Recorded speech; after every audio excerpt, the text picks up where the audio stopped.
Hello friends, eAcademy tutorial channel to আপোনালোকক স্বাগতম জনাইছো। So আজি আমি জেনাৰেল নলেজৰ আপোনাৰ এটা ইম্পৰ্টেন্ট টপিকৰ ওপৰত ডিসকাশন কৰিব গৈ আছো। আজি আপোনাৰ টপিকটো হৈছে যে আসাম স্পেসিফিক যিবিলাক মানে কোৱেশ্চন আছে অসমৰ লগত জড়িত যিবিলাক মানে গুৰুত্বপূৰ্ণ প্ৰশ্ন আছে হেবোৰ মই ইনক্লুড কৰিছো। ইয়াৰে মানে কিছুমান প্ৰশ্ন হয়তো আপোনাৰ প্ৰিভিয়াস এক্সামবোৰত আহিছে আৰু কিছুমান হয়তো সম্ভাৱনীয় কোৱেশ্চনো আছে আৰু হেবিলাক মই গোটেইটা ইনক্লুড কৰিছো। আজি টপ 15 কোৱেশ্চন ইনক্লুড কৰিছো আৰু নেক্সট পাৰ্টবোৰ হয়তো 4-5টা মান পাৰ্টত দিব লাগিব গোটেইখিনি আৰু নেক্সট পাৰ্টবোৰত মই বেলেগ কোৱেশ্চন বিলাক ইনক্লুড কৰিম আৰু জুনিয়ৰ ষ্টেচন এক্সামত আপোনাৰ অসমৰ লগত জড়িত অসম সম্বন্ধীয় মানে কোৱেশ্চন এটা বা দুটা প্ৰায় থাকে।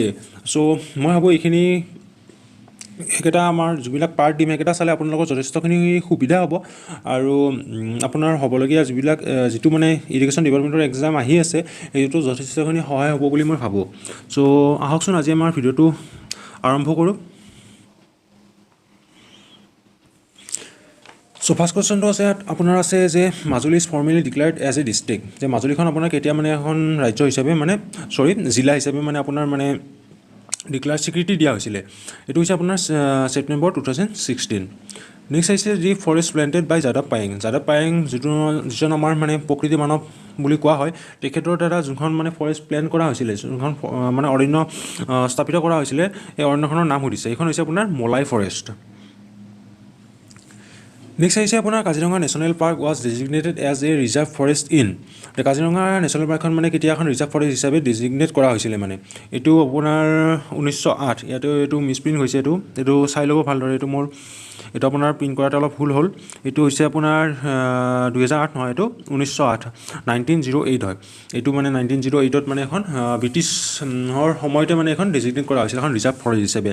নেক্সট দুটা চন মই একেলগে আপোনালোকৰ ওচৰত ইনক্লুড কৰি দিছোঁ 1975 আৰু 1985। 1975 চনটো হৈছে আপোনাৰ এই 1975ত মানে এই ৰিজাৰ্ভ ফৰেষ্টখন এখন নেশ্যনেল পাৰ্ক হিচাপে মানে স্বীকৃতি দিয়া হৈছিলে। সো আৰু নেক্সট আৰু 1985টো হৈছে আপোনাৰ মানে ইউনেস্কোৰ ৱৰ্ল্ড হেৰিটেজ চাইট হিচাপে মানে গণ্য কৰা হৈছিলে কাজিৰঙা নেশ্যনেল পাৰ্ক। গতিকে এই তিনিটা চন এইটো 1908 1908 1975 আৰু 1985 এই তিনিটা চন আপোনালোকে মনত ৰাখি দিব। ভেৰি ইম্পৰ্টেণ্ট হয় আৰু এই তিনিটা চনৰ পৰা যিকোনো এটাৰ পৰা কুৱেশ্যন মানে অহাৰ সম্ভাৱনা থাকি যায়। সো মনত ৰাখিব। নেক্সট হৈছে আপোনাৰ first carbon free district in India, যে প্ৰথম কাৰ্বন ফ্ৰী যোনখন জিলা হয় এখন অসমেই নহয় গোটেই ভাৰতৰ ভিতৰত সেইখন হৈছে আপোনাৰ মাজুলী। নেক্সট আহিছে আপোনাৰ দি বড়োলেণ্ড টেৰিটৰিয়েল কাউন্সিল, যিটো আমি BTC বুলি কোৱা হয়, ৱাজ এষ্টাব্লিছ ইন, কেতিয়া মানে স্থাপন কৰা হৈছিলে, এইটো 2003 হয়।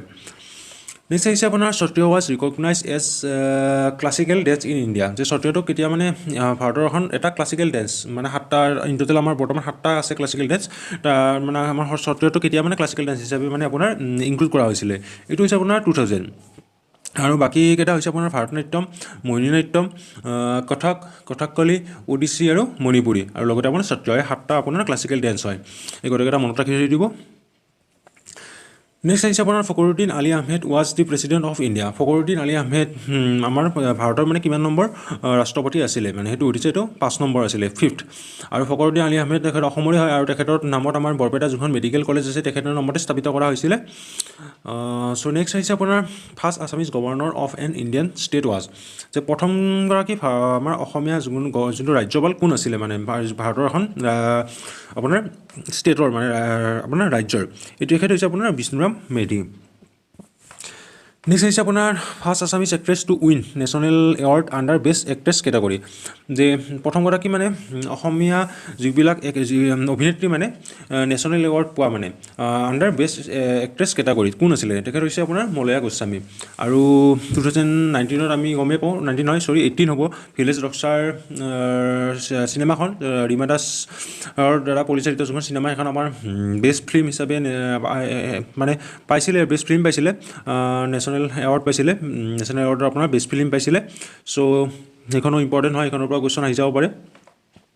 নেক্সট আহিছে আপোনাৰ founder of Assam Tribune newspaper, Assam Tribune news পেপাৰখনৰ ফাউণ্ডাৰগৰাকী কোন, তেখেত হৈছে আপোনাৰ ৰাধা গোবিন্দ বৰুৱা। নেক্সট আহিছে আপোনাৰ the literacy rate of Assam according to 2011 census যে 2011 যিটো চেঞ্চাছ হৈ গৈছিলে সেইটোত আমাৰ মানে সাক্ষৰতা হাৰ লিটাৰেচি ৰেট সুধিছে আছামৰ কিমান আছিলে সেইটো সাক্ষৰতা হাৰটো বুজিছে আৰু হাৰ বুলি ক'লেতো পাৰ্চেণ্টেজ হয় এইটো পাৰ্চেণ্টেজটো ইয়াত অহা নাই যিটো আপোনালোকে পাৰ্চেণ্টেজ হিচাপে মনত ৰাখিব এইটো 72.19%। নেক্সট আহিছে আপোনাৰ geographical area of Assam as compared to India যে অসমৰ মানে ভৌগোলিক মাটিকালি মানে ভাৰতৰ তুলনাত কিমান শতাংশ হয় মানে এইটো মাটিকালি হিচাপত সুধিছে এইটো হৈছে আপোনাৰ 2.39%। নেক্সট আহিছে আপোনাৰ first person from Assam as election commissioner of India প্ৰথমগৰাকী ব্যক্তি অসমৰ পৰা মানে কোন আছিলে যে ইলেকশ্যন কমিশ্যনাৰ হিচাপে মানে সেই পোৱা তেখেত আছিলে আপোনাৰ হৰিশংকৰ ব্ৰহ্ম।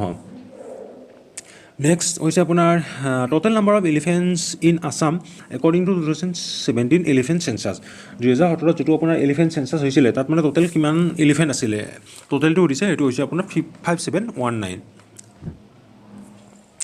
নেক্সট আৰু আপোনাৰ লাষ্ট কুৱেশ্যনটো আহিছে যে গোপীনাথ বৰদলৈ গট ভাৰতৰত্ন ইন যে গোপীনাথ বৰদলৈ মানে ভাৰতৰত্ন এৱাৰ্ড কেতিয়া পাইছিলে মানে এইটো হৈছে আপোনাৰ 1999 1999 চনত পাইছিলে আৰু যোৱা বছৰ 2019 আমাৰ ভূপেন হাজৰিকা ডাঙৰীয়াও পাইছে চ' এতিয়ালৈ অসমৰ এই দুয়োগৰাকী ব্যক্তিয়ে পাইছে চ' এই দুটা কথাই মনত ৰাখি থ'ব।